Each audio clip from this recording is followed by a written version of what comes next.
साहित्य लहर में आपका स्वागत है। आज मैं आपके लिए मालती जोशी जी की कहानी मन दर्पण लेकर आई हूँ। मेरे ड्रेसिंग टेबल पर रखा हुआ वो लाल डिब्बा बार बार मुझे इशारा कर रहा था। ये उसे जानबूझकर वहाँ छोड़कर बाथरूम में घुस गए थे। वहाँ से निकलने के बाद चाय पीते हुए ये कुछ देर तक प्रतीक्षा करते रहे। फिर खुद ही बॉक्स आगे करते हुए बोले, साक्षी का सेट है, कैसा लगा? मैंने उचटती सी निगाह डाली और उदासीन भाव से कहा, अच्छा है। साक्षी को पसंद आया? उसने अभी कहाँ देखा, पहले माँ को दिखाना है। शालू, तुम माँ को दिखा लाओ, उन्हें अच्छा लगेगा। यह शुभ काम आप ही करे, मैंने तुनक कर कहा। मुझ पर जबरदस्ती न थोपे। वे कुछ देर तक एकटक मुझे देखते रहे, फिर धीरे से बोले, शालू, मैंने तुम पर जबरदस्ती नहीं की थी। तुम्हारे हाँ कहने के बाद मैंने तुम्हारी चीज पर हाथ लगाया था। अगर कोई जबरदस्ती हाँ पहलवाना चाहे तो कहना ही पड़ता है। मैं सोचता था तुमने खुशी खुशी हाँ की है। हाँ, खुश तो थी। पिछले 6 सालों में मुझे एक छल्ला भी बनवा कर नहीं दिया है। ले देकर शादी में एक चीज चढ़ाई थी, वह भी ले ली। इससे ज्यादा खुशी की बात क्या होगी? मैं जानता हूँ शालू, मैं अब तक तुम्हें कुछ नहीं दे सका। इसका उलाना भी बहुत बार सुन चुका हूँ। पर सच मानो, मैंने कभी यह दावा भी नहीं किया था कि मैं तुम्हें सोने से लद दूंगा। तुम्हारे पिताजी के सामने सारी परिस्थितियां स्पष्ट कर दी थी। मुझे पता था पापा यहाँ से अभिभूत होकर लौटे थे। बार बार कह रहे थे, लड़का बड़ा होनहार है, प्रतिकूल परिस्थितियों में भी उसने राह बनाई है। उच्च शिक्षा प्राप्त करके इतनी छोटी उम्र में ही इतना बड़ा मुकाम हासिल किया है, आगे भी बहुत तरक्की करेगा। लेकिन पापा का यह सर्टिफिकेट इस समय उन्हें थमा देना मेरे पक्ष को कमज़ोर कर देता था। इसलिए भुनभुनाते हुए कहा, पापा पता नहीं किस बात पर रीझे थे। वे तो अपनी बला टालकर अलग हो लिए, भुगतना तो मुझे पड़ रहा है। इसके बाद वह कुछ नहीं बोले, चुपचाप उठकर माँ के पास चले गए। मैं बैठी उस घड़ी को कोसती रही जब मैंने हार के लिए हाँ कही थी। उस दिन वे परेशान थे, देर रात तक सोए नहीं थे, छत की ओर ताकते हुए चुपचाप लेटे थे। मैंने पूछा, क्या बात है, परेशान लग रहे हैं? कई चीज़ें हैं यार, साक्षी की शादी जैसे समस्याओं का अंबार बन गया है। क्यों, अब क्या हो गया? रोज रोज की चिक है यार, नए फरमान है, नए फरमाइशें हैं। कल खबर भेजी है कि बारात में 500 लोग होंगे। 500 लोग उनके ही होंगे तो हमारे मेहमान कहाँ जाएंगे? हम तो पहली बार कुछ कर रहे हैं, सबको बुलाना तो पड़ेगा। 1000 लोगों का नुस्खा हो गया है। केटरर 150 रुपया प्रति प्लेट ले रहा है। इसके अलावा मिलनी के लिफाफों का बकायदा ब्यौरा आया है। 21 से लेकर 501 तक के लिफाफे, अलग अलग रंगों के लिफाफे होंगे ताकि घपला ना हो। फिर पूरा मेन्यू कार्ड भेजा है, जूस से लेकर आइसक्रीम तक सब दर्ज है, भूलने की गुंजाइश ही नहीं है। आज एक नया शगुफा छोड़ा है। क्या? दूल्हे को मंडप में अंगूठी और चैन देनी होगी। अजीब मंगते लोग हैं, सगाई में ही तो दी थी। वह सगाई की थी, यह शादी की होगी। मैं अभी साक्षी के सेट की जोड़ तोड़ बैठा रहा था कि यह नया फरमान, ये खर्चा एक और जुड़ गया। वे कुछ देर चुप रहे, फिर बोले, बुरा ना मानो तो एक बात बोलूं? मैं एकदम डर गई, कहीं यह ना कह दे कि तुम्हारे पास तो दो दो सेट है, एक साक्षी को दे दो। मैं भीतर ही भीतर तनकर बैठ गई। सोच लिया था कि साफ मना कर दूंगी। वे बोले, अपनी शादी में तुम्हारे यहाँ से मेरे लिए एक चैन और अंगूठी आई थी। वे दोनों चीज़ें वैसी की वैसी रखी हुई है, क्योंकि मैं तो पहनता नहीं। वही उठा कर दे दे तो क्या हर्ज है? 10-15 हज़ार बच जाएंगे। इस समय तो मेरे लिए एक एक पैसा कीमती हो रहा है। मैं चिल्ला उठी, नहीं, मेरे पीहर की चीज़ बाहर नहीं जाने दूंगी। आप नहीं पहनते तो कोई बात नहीं, बड़ा होकर अंशुल पहनेगा, पर माँ बाप की गाड़ी कमाई ऐसे लूटने नहीं दूंगी। ठीक है, वे बोले, पर अपने माँ बाप की कमाई तो लुटा सकता हूँ ना? मतलब? वो मटर माला या चंद्रहार जो तुम्हें शादी में चढ़ाया गया था, कभी पहने हुए देखा नहीं। वो मटर माल बहुत ओल्ड फैशन है, पहनने का मन नहीं करता। ओल्ड फैशन तो होगी ही, माँ की जो है। एक यही तो बची थी, बाकी सब मेरी पढ़ाई का भेंट चढ़ गया था।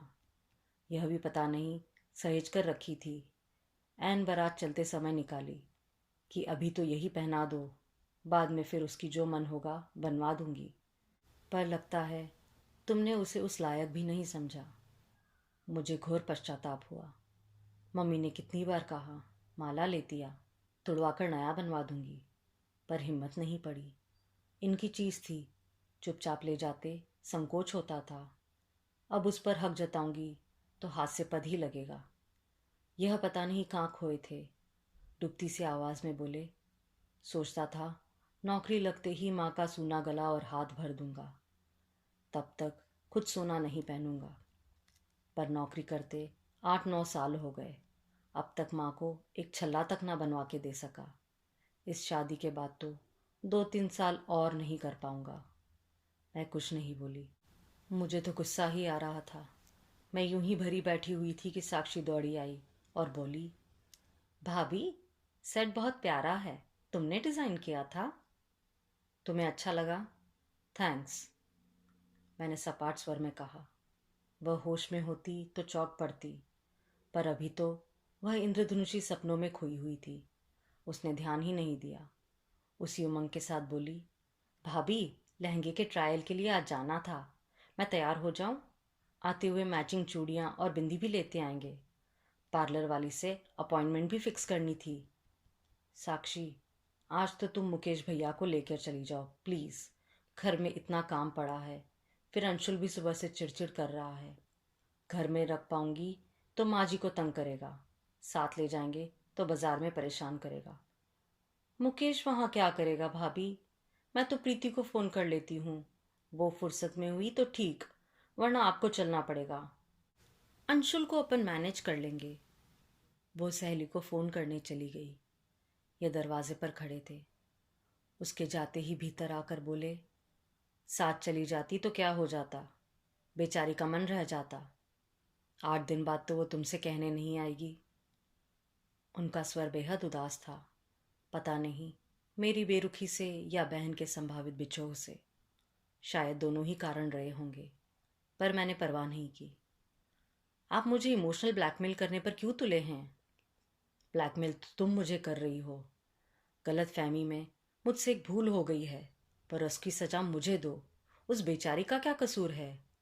और देवी, तुमसे हाथ जोड़कर विनती कर रहा हूँ, मैंने तुम्हारा हार तुड़वाया है, उसका सेट बनवाया है, ये उसको पता नहीं चलने देना। क्यों? जानकर उसके आत्मसम्मान को ठेस लगेगी?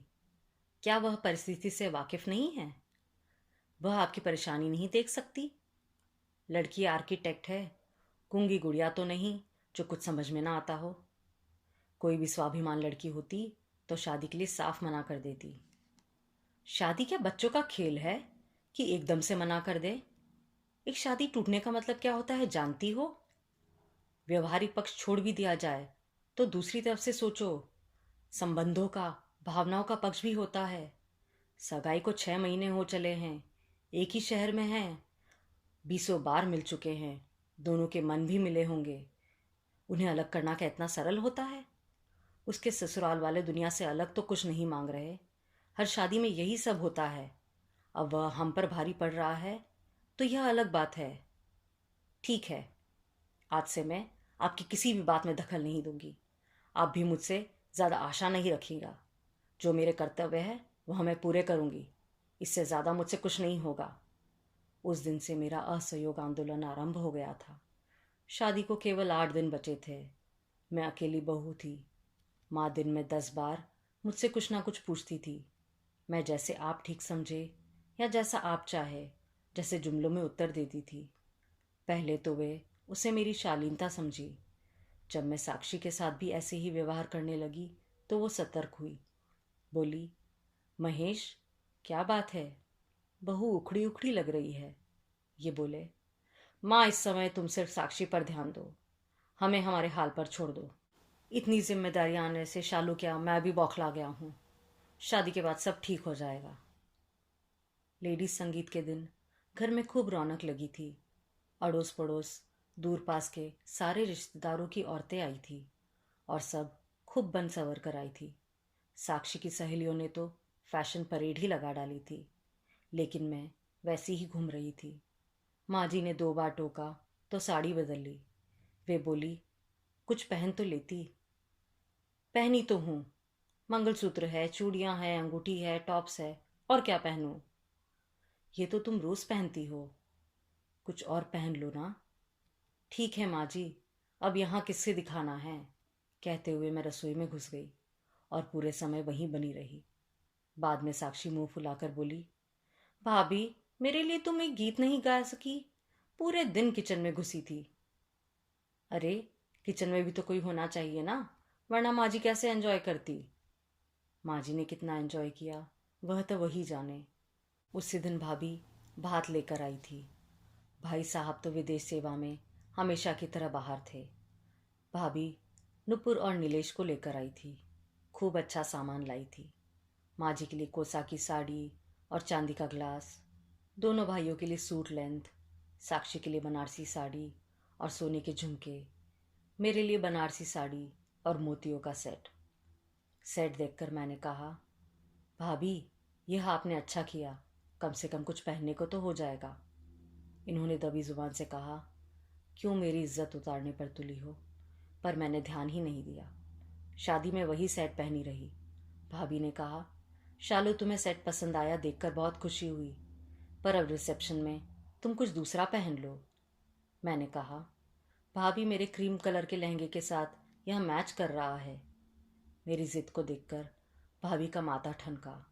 धीरे से फुसफुसाकर बोली, मैं अपना निकाल दूं, पहनोगी? पर मैं अपनी जिद पर अड़ी रही। शादी सानंद संपन्न हो गई। सुबह 6 बजे साक्षी की विदाई हुई। जाते समय फूट फूट कर रोई। मेरे गले लगकर बोली, भाभी, मुझे पता नहीं क्या गलती हो गई है, मुझे माफ़ कर दो और माँ का ख्याल रखना। उस क्षण तो मेरी भी आंखें भर आई थी। सब कुछ समेट लेने के लिए यह कुछ दोस्तों के साथ हॉल पर ही रुक गए। बाकी सब 8 बजे लौट आए। सब रात भर के जगे हुए थे। जिसे जहाँ जगह मिली सो गया। मैंने महाराजिन को दोपहर के खाने का मेन्यू समझा दिया और भाभी को लेकर कमरे में आ गई। आपसे तो 2 घड़ी बात भी नहीं हो पाई, फिर आप शाम को चली जाओगी भाभी? आइए, थोड़ी देर बैठकर बातें करते हैं। कहते हुए मैंने दरवाजे की चटकनी लगा दी। फिर मैंने अलमारी से दोनों सेट निकाल दिए और उनके हाथों में पकड़ा दिए। भाभी, ये चीज़ मम्मी को दे देना, मैं यहाँ रखना नहीं चाहती। भाभी बोली, सेट सलामत थे, फिर पहने क्यों नहीं? मैं तो पता नहीं क्या समझ रही थी। तभी दरवाजे पर दस्तक हुई। खोलकर देखा, मुकेश था। उसकी आंखें जागरण और रोने से लाल हो रही थी। चेहरा एकदम सूख गया था। रुआसा होकर बोला, भाभी, माँ को समझाओ ना, बहुत रो रही है। मैंने कहा, रो लेने दो भैया। ये रुलाई पता नहीं उन्होंने कब से रोक रखी है। साक्षी के सामने वे मन पर काबू किए रही होगी। अब उन्हें जी भरकर रो लेने दीजिए, मन हल्का हो जाएगा। बार बार कह रही है, मेरी बेटी बहुत दुखी मन से गई है। खुशी खुशी कौन लड़की विदा होती है भला? शादी में सब लड़कियां रोती है। अब शाम को आएगी, तब देखना कैसा खिला खिला चहला लेकर आएगी। शाम को दीदी आ रही है। हाँ, वे लोग सुबह गोवा जा रहे हैं। इतनी सुबह आना नहीं हो पाएगा, इसलिए शाम को माँ से मिलने आएंगे। मैंने जमाई बाबू को जता दिया था, बिना मिले मत जाना।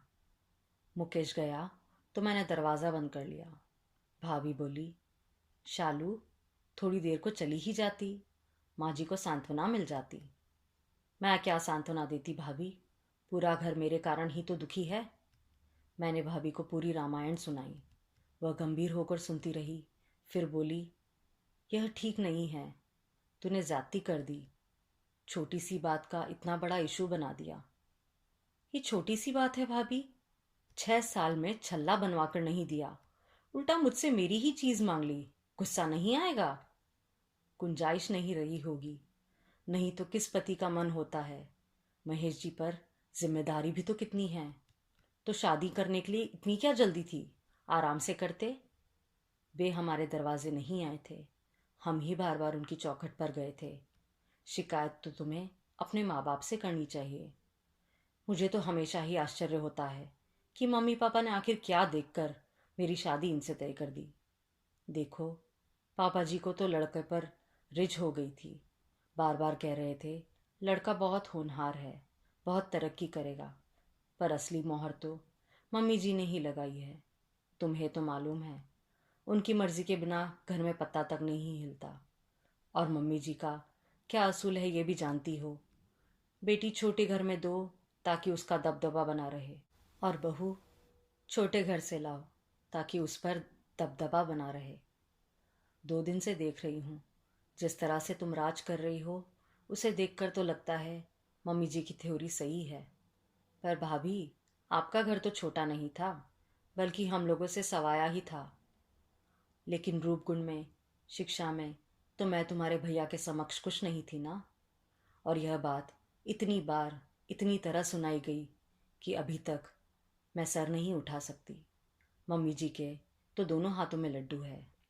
दान दहेज भी खूब मिला और बहू भी दब कर रहती है। पति विदेश सेवा में है और मैं यहाँ देश में ही रह गई हूँ। पहले मम्मी पापा की तबीयत का बहाना था, अब बच्चों की पढ़ाई का। आधी जिंदगी तो यूं ही निकल गई। भाभी ने सांस भरते हुए कहा। सुनकर बहुत बुरा लगा। कहा, सॉरी भाभी, इस और तो कभी हमारा ध्यान गया ही नहीं। वह बात तुम्हारे ध्यान देने लायक भी नहीं है, उसे भूल जाओ। अब जो बात मैं कहने जा रही हूँ उसे ध्यान से सुनो।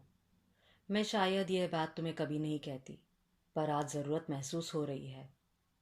बताइए, मेरी शादी में लड़के वालों की ओर से, लड़के वाले मतलब हमारे यहाँ से? मैं चौंक कर पूछने लगी। हाँ, तुम्हारे यहाँ से खास हिदायत आई थी कि बर्तन पर नाम ना डाला जाए। आज्ञा का पालन किया गया। माँ ने दामाद के लिए 5 चांदी के बर्तन भेजे थे, थाली, 2 कटोरियाँ, ग्लास, चम्मच। पर जानती हो, माँ के दामाद ने उसमें एक दिन भी खाना नहीं खाया। क्यों? क्योंकि वह बर्तन तुम्हारी माँ ने अपने दामाद के लिए सहेज रखा था। मुझे शादी में मिला हुआ वह चांदी का थाल याद आ गया, जिसे देखकर मेरे ससुराल वालों की आंखें खुली रह गई थी। भाभी आगे बता रही थी, बारातियों के स्वागत के लिए 51 चांदी के ग्लास मांगे गए थे। शादी में केवल 20 ही दिए गए। बताया गया कि बड़े बुजुर्ग बुढ़ापे के कारण नहीं आ पाए, उन्हें घर पर दिए जाएंगे। वे 21 ग्लास अपना नाम गुदवाकर तुम्हारी शादी में बारातियों को दिए गए, जबकि यहाँ से तो मांग भी नहीं थी। शादी में मेरे दोनों भाई आए थे, उन्होंने ग्लास पहचान लिए थे, पर उस समय क्या कहते। आपको भाई साहब से कहना था ना। तुम्हारी मम्मी के सामने तुम्हारे भाई साहब का मुंह खुलता है कभी? पापा जी तक को तो वे चुप करा देती हैं। खैर, आगे सुनो। शादी में मुझे 5 सेट मिले थे। 2 मेरी माँ ने दिए थे, एक मौसी ने, एक मामा ने, एक पिताजी के दोस्त ने दिया था। उनकी बेटी नहीं थी ना, उन्होंने मुझे बेटी मना रखा था। आपके पास तो कंगन भी बहुत सारे थे ना, 3-4 जोड़ी? हाँ, 3 भाइयों में एक बहन थी मैं। और IFS दूल्हा मिल रहा था, मेरे घर वालों ने जी खोलकर खर्चा किया था। मेरे रिश्तेदारों ने खुले मन से उपहार दिए थे। शादी के बाद मैंने अपने सारी जेवर मम्मी जी को सौंप दिए। 30 त्योहार पर या शादी ब्याह पर वे ही निकाल कर देती और बाद में वापस रख देती। अब तक वही क्रम चलता आ रहा है। आपने अपने लिए लॉकर क्यों नहीं लिया? मम्मी ने तो शादी के तुरंत बाद मुझे यहाँ लॉकर दे दिया था। बहू और बेटी में यही तो फर्क होता है ना। मुझे तो अब तक वही निकाल कर देती है। शादी के 3-4 साल बाद समझ में आया, मम्मी अदल बदल कर चीज़ें देती रही। गुप्ता अंकल वाला सेट तो कभी दिया ही नहीं। संकोचवश पूछ भी नहीं पाई। सेट दोबारा कब देखा जानती हो? भाभी को आगे कुछ कहने की ज़रूरत नहीं पड़ी। बिना कहे ही मैं समझ गई और शर्म से गड़ गई। दोनों सेट उनके आके रखकर बोला, भाभी, इसमें से कौन सा सेट आपका है? आप रख लीजिए, मम्मी को पता नहीं चलेगा। पागल हुई हो? दी हुई चीज़ कौन वापस लेता है? तो इसे मेरी तरफ से नुपुर का उपहार समझ लीजिए। नुपुर को उपहार उसकी शादी में देना। अभी चुपचाप बैठो, भाभी ने डांटते हुए कहा। मैंने गहने वापस करने के लिए यह गाथा नहीं सुनाई है। मैं तो बताना चाहती थी कि घर गृहस्थी में ऐसा चलता है। चाहिए तो यह था कि तुम खुद पति की परेशानी समझती, खुद ही पेशकश करती। तुम्हें वे संस्कार मिले ही नहीं हैं। तुम अपनी माँ की तरह तानाशाही हो, जबकि मुकेश जी अपनी माँ की तरह सौम्य व शालीन है। दोनों घरों के तरीकों में कितना फ़र्क है, तुम खुद देख लो। तुम्हारी अनुमति के बिना उन्होंने घर की चीज़ को हाथ तक नहीं लगाया। इसे कहते हैं सज्जनता। दुख तो यह है कि तुमने उसका मूल नहीं समझा। खुद भी दुखी हुई, सबको दुखी किया। पश्चाताप में डूबी मैं सिर झुकाए बैठी हुई थी। भाभी के सामने सिर उठाते हुए संकोच हो रहा था। अब उठो, घर गृहस्थी देखो, आराम बहुत हो गया। भाभी ने मुझे टोक दिया तो मैं अपनी तंत्रा से जागी। रसोई में जाकर वहाँ का जायज़ा लिया। फिर घर भर में देखा, माँ जी कहीं नज़र नहीं आई। बाकी लोग अलसाए से उठ बैठे थे और खाने की प्रतीक्षा कर रहे थे। आंगन में जाकर देखा, एक खटिया में माँ जी बैठी हुई थी। अगल बगल बेटे चुपचाप गमगीन थे। मैं कुछ क्षण असमंजस में रही, फिर डांटते हुए वहीं पहुंच गई। इस खाट का क्या आज कल्याण ही कर दोगे? मैंने कहा। 2 घड़ी सुस्ताने लायक भी नहीं रहेगी। और माँ जी, आप उठिए तो, थोड़ा सा कुछ मुंह में ले लीजिए और मेरे कमरे में सोने चली जाइए। 4 बजे तक बाहर नहीं आइएगा। चाय लेकर मैं खुद आऊँगी आपको उठाने। शाम को साक्षी मिलने आएगी तो चेहरा फ्रेश लगना चाहिए। मुकेश, तुम्हारी दीदी अब चली गई है। तुम्हारी बहू के आने में अभी बहुत समय है। चलो, मेरा हाथ बटाओ, खाना लगवाओ। 4 बजे से मेहमानों के जाने की शुरुआत हो जाएगी। खाना नहीं हुआ तो तुम्हारे भैया घड़ी भर भी आराम नहीं कर पाएंगे। कमर में पल्ला खोसकर मैं रसोई में लौट गई। मेरी पीठ में आंखें तो नहीं थी, पर मैं साफ देख पा रही थी। मेरा फरमान सुनकर तीनों माँ बेटे पहले चेहरे पर आश्चर्य से, बाद में संतोष से भर उठे थे।